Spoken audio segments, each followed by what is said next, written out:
Monsieur François Gèze, les éditions La Découverte ont publié plusieurs ouvrages sur la guerre d'Algérie et sur l'Algérie contemporaine. Vous êtes vous-même un fervent opposant au régime algérien. Vous avez publié La France-Algérie, de Lounous Argoun et Jean-Baptiste Rivoire, et vous dénoncez le soutien des responsables français au régime algérien. Selon vous, pourquoi ce silence assourdissant de la France ?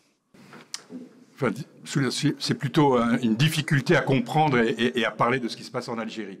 Pour l'expliquer, il faut remonter en fait à la colonisation, c'est-à-dire que la France, la société française, ses élites, ses médias n'ont toujours pas tourné la page de la colonisation. Et pour la tourner, il faut la connaître. Et celle-là, elle reste très très mal connue. Pendant toute une période après l'indépendance de l'Algérie, après la fin de la guerre d'Algérie, l'histoire même de la colonisation française en Algérie depuis 1830 a été effacée des représentations, effacée pendant presque plus de 20 ans. Et depuis lors, il a fallu attendre même 99 pour reconnaître que la guerre, ce qu'on appelle en France la guerre d'Algérie, que les Algériens appellent à plus juste titre la guerre d'indépendance, la guerre de libération, en France, c'était les événements d'Algérie. Il a fallu attendre 99 pour que ça soit reconnu comme une guerre. Et donc, c'est ça qui fait, comme je le dis souvent, qu'il y a une espèce il y a une maladie algérienne de la France. La France est malade de son histoire algérienne, qu'elle n'arrive pas à regarder en face, qu'elle n'arrive pas à comprendre, qu'elle n'arrive pas à connaître. Et c'est ce qui fait que, dans les années 90, au moment de la sale guerre contre les civils déclenchée par le régime après le coup d'État de janvier 92, eh bien, elle est tombée, les médias français, la classe politique française, une bonne partie de l'opinion française est tombée dans le panneau de la désinformation organisée par la police politique du régime algérien, qui présentait cette guerre comme une guerre civile, comme une guerre entre les vilains barbus, les vilains islamistes qui voulaient mettre le pays à feu et à sang, et les militaires républicains qui voulaient sauver la démocratie, alors qu'en vérité, c'était une guerre contre les civils, contre les islamistes, bien entendu, ceux qui avaient voté pour le Front islamique du salut en décembre 91, mais c'était surtout une guerre contre l'ensemble de la population qu'il s'agissait de mettre au pas. Et ça a été fait avec des méthodes absolument effroyables, de sales guerres, comme les Français l'avaient fait en Indochine, en Algérie même, comme les militaires argentins l'avaient fait en Argentine dans les années 70. Torture, exécution extrajudiciaire, disparition forcée, voilà. Et ça a été effacé des représentations en France, au moins pendant... Je dirais de 92 à 96, personne n'en parlait. Nous étions qu'une petite poignée d'opposants, de défenseurs des droits de l'homme qui dénoncions ces violations sans être entendus. Après, avec les grands massacres de 97-98, tout d'un coup, les gens commençaient à se poser des questions. Mais disons que la reconnaissance pleine et entière de ce qu'a été cette guerre contre les civils, à ce jour, plus de 20 ans après, n'existe toujours pas en France. Si bien que quand le Hirak est arrivé en février de cette année, à la surprise de tout le monde, je veux dire, en effet, personne ne l'avait anticipé.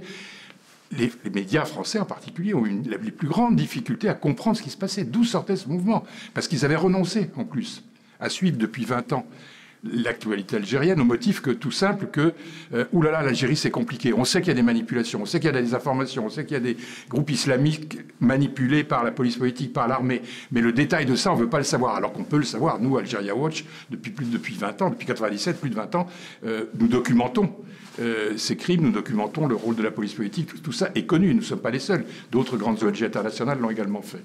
Donc, si on veut savoir, on peut savoir. Mais les Français, les médias français, au nom de cette maladie algérienne, au nom de cette non-reconnaissance du rôle néfaste qu'elle a joué dans ce pays-là pendant si longtemps, eh bien aujourd'hui, continuent à se fermer les yeux.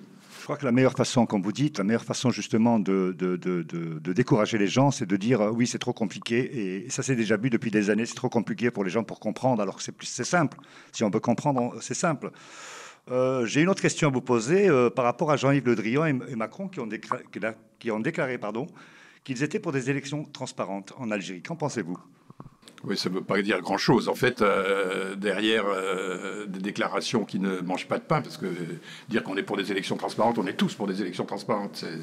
Quand on connaît le régime algérien et les élections truquées qu'il a enfilées depuis des décennies, on se demande bien ce que ça veut dire. Non, en vérité, ce qui préoccupe M. Le Drian comme M. Macron, au demeurant, c'est la stabilité du régime. Donc, il présente une élection présidentielle qui est censée avoir lieu maintenant le 12 décembre, comme la nécessité qu'elle soit transparente, etc., que ça soit la voix du peuple, alors que le peuple, il est dans la rue tous les vendredis depuis plus de 9 mois pour dire qu'il ne veut pas d'élection comme ça sous tutelle de l'armée, qui veut que tout le monde dégage, que les généraux, y compris ceux qui organisent cette élection présidentielle, s'en aillent.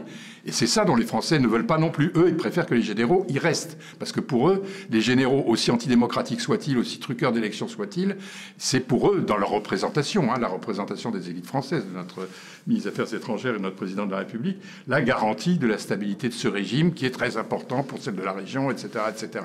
Mais là aussi, il y a une méconnaissance des racines profondes de la révolte populaire et de tous ses traits, une méconnaissance profonde de ce que demande véritablement le peuple algérien. Parce que quand vous dites les Français, c'est les responsables français, vous précisez, les responsables français. Oui. Une dernière question. Que pouvons-nous faire en France pour soutenir le peuple algérien dans sa quête de liberté et de démocratie? Comment on peut agir? Le meilleur soutien, c'est d'abord, premièrement, de comprendre ce qui se passe, de s'intéresser à la situation, de lire les livres qui ont été publiés, de regarder les vidéos, les films, d'écouter les manifestations des vendredis. Il y a des millions de vidéos. Même à République. Des milliers de vidéos. Des milliers de personnes à République, à en République France. Aussi. Mais la question, le peuple algérien, il se libérera lui-même.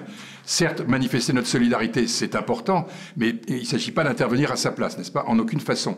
En revanche, interpeller notre gouvernement pour que justement il sorte de son immobilisme, de son indifférence, qui continue à soutenir un régime antidémocratique, antipopulaire, qui a du sang sur les mains, qui est corrompu jusqu'à l'os, il ne faut pas l'oublier. C'est la stabilité du régime, c'est la stabilité ça ne trompe plus personne, de la corruption, une corruption dont les Français ont bénéficié, les élites françaises, les hommes politiques français ont bénéficié et bénéficient jusqu'à ce jour. Ça, il faut qu'on le dénonce. La meilleure solidarité qu'on puisse apporter au peuple algérien, c'est de dénoncer la complicité des dirigeants français.